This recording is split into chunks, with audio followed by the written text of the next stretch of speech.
kasih Anda masih bersama kami dalam IDX Second Session Closing. Dan kita sudah sampai di segmen terakhir, masih akan berbincang bersama dengan Pak Kiswoyo. Pertanyaan dari Pak Bambang terlebih dahulu Pak Kiswoyo ya.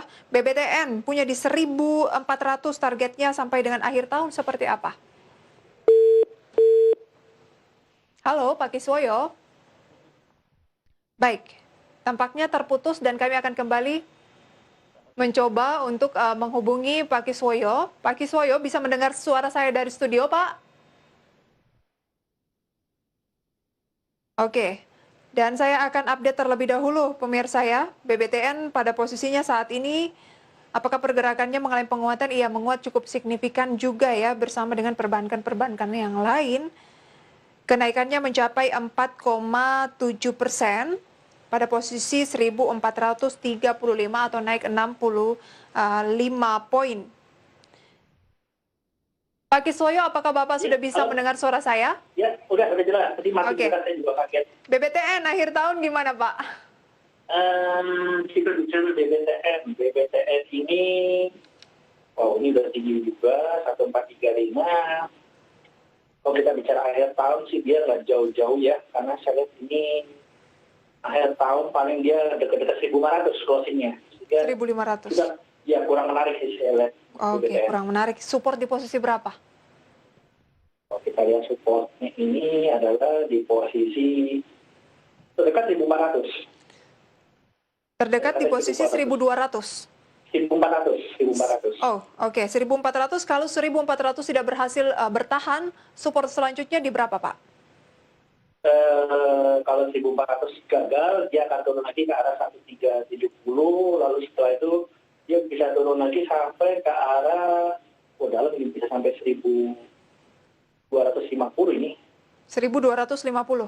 Oh iya, jadi saran saya sih jangan sampai jebol di bawah 1.400. Baik. Kata Pak Kiswoyo kurang menarik dengan tahanan yang baru saja disampaikan gitu ya, Pak Bambang. Kita beralih ke pertanyaan berikutnya. Tadi Pak Edi Basuki dari Jakarta menanyakan Antam. Kalau sudah punya 1120, Pak Kiswoyo bilang ini kan Antam sudah cukup mahal. Kenaikannya sejak awal tahun juga sudah sangat signifikan begitu ya. Year to date-nya 33,93%, 6 bulan terakhir 125%. Kalau sudah punya gimana? Ini kita lihat bahwa dalam minggu ini kayaknya dia susah untuk menembus 1130. Jadi saran saya kalau mau hold boleh, tapi dijagain. Kalau sampai turun di bawah 1120, apa saja, masih kecil. Karena mohon maaf Pak Kiswoyo, jangan sampai turun di posisi? Jangan sampai turun di bawah 1120 modalnya. 1120. Kalau sampai turun di bawah modal, itu bahaya. Karena dia langsung melorot turunnya adalah ke level 1.100. Setelah itu dia akan turun ke arah 1.000-an. Nah, ini udah bahaya, nanti turunnya terlalu dalam. Jadi karena modalnya 1120 ya jangan sampai rugi dalam. Jadi kalau udah sampai turun 1120 buang aja sih. Oke, resistennya sendiri peluang kalau ada kenaikan ke posisi berapa Pak? Mungkin sampai akhir tahun begitu? Ini 1130 aja kayaknya berat ya dia untuk naik. Jadi kalau sampai dia nggak tembus, signifikan ya.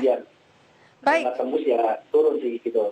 Oke, kita beralih ke pertanyaan berikutnya Pak Kiswoyo dari Rickson di Bengkulu. Selamat sore Pak Rickson. Mau nanya untuk saham AMSP. Saya sudah punya juga 1470. Mau beli lagi di level sekarang? Recommended nggak Pak Kiswoyo? 1470. AMSP ini saham rokok. Memang ini sebetulnya menarik kan. Memang dia murah. Tapi memang kayaknya tahun ini belum bisa bangkit. Sebetulnya kalau dia masih bertahan di atas 1.400 itu masih bagus, masih bisa naik ke atas. Kalau dia bisa tembus level atasnya itu adalah di level 1450.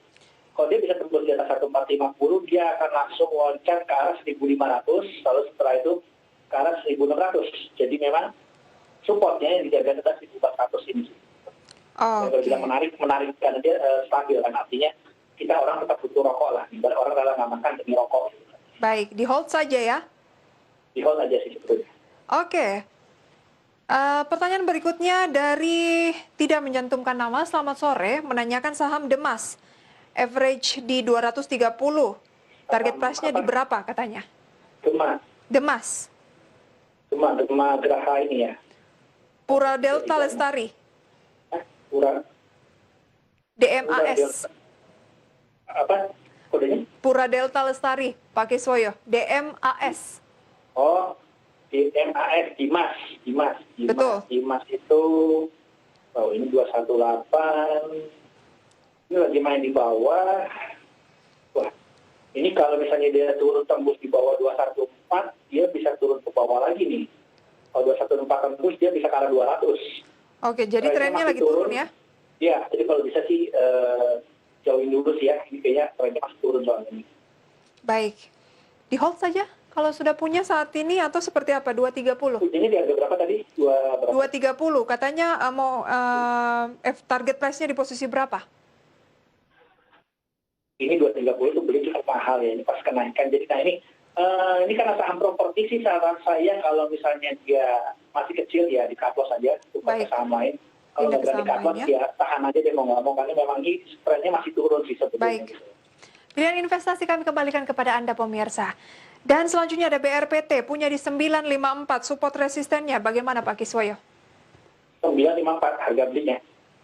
Harga belinya 954. Waduh, belinya udah mahal ya. Di 954 kayaknya waktu beli, waktu lagi ada kenaikan tinggi.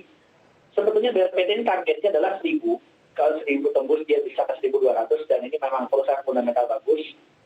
Kalau berani tahan, tinggal di express down aja. Jadi artinya kalau sampai ada penurunan lagi di bawah 900, express down aja. Kali ini perusahaan bagus dan fundamental bagus. Produknya juga dibutuhkan di Indonesia dan tidak ada saingannya. Nyaris tidak ada saingannya. Oke. Target terdekat 1000. 1000 sebetulnya. Oke, averaging down ya? Ya, average down, berani lah untuk average down. Kalau di bawah 900, average down aja. Oke. Selanjutnya kita ke pertanyaan berikutnya. Menanyakan mengenai BBCA. Sudah punya di 31.450. Saham-saham rekomendasi dari Pak Kiswoyo juga ya. Bagaimana prediksi ke depannya? BCA itu harusnya waktu udah punya 31.000, kemarin waktu ada turun dalam itu harusnya beli. Waktu akan 29.000 ke bawah itu harusnya beli. Tapi ya sudah lah, karena sekarang udah dekat lagi, udah mulai naik lagi. Ya kalau mau tahan aja. Dan saya bilang bahwa kan targetnya terdekat adalah 32.000 untuk akhir tahun. Jadi saya bilang kalau berani tahan lagi, tahun depan itu bisa 35.000. Jadi untuk BCA nggak usah cut loss, tahan aja lah. Gitu. Kalau nggak berani nambah ya sudah, jamin aja. Pasti naik tahun depan. Berarti tapi lebih kepada jangka waktu paling tidak sampai akhir tahun ya Pak Kiswoyo ya? Ya, untuk akhir tahun, kalau mau simpan sampai tahun depan, keuntungan bisa lebih maksimal. Kalau bisa average down, kalau misalnya ada turun ke bawah lagi. Baik. Buat 30.000. Masih banyak sekali pertanyaan Pak Kiswoyo, sayang sekali waktu kita terbatas. Tips untuk para pemirsa di rumah mengingatkan perdagangan sisa esok hari, singkat saja.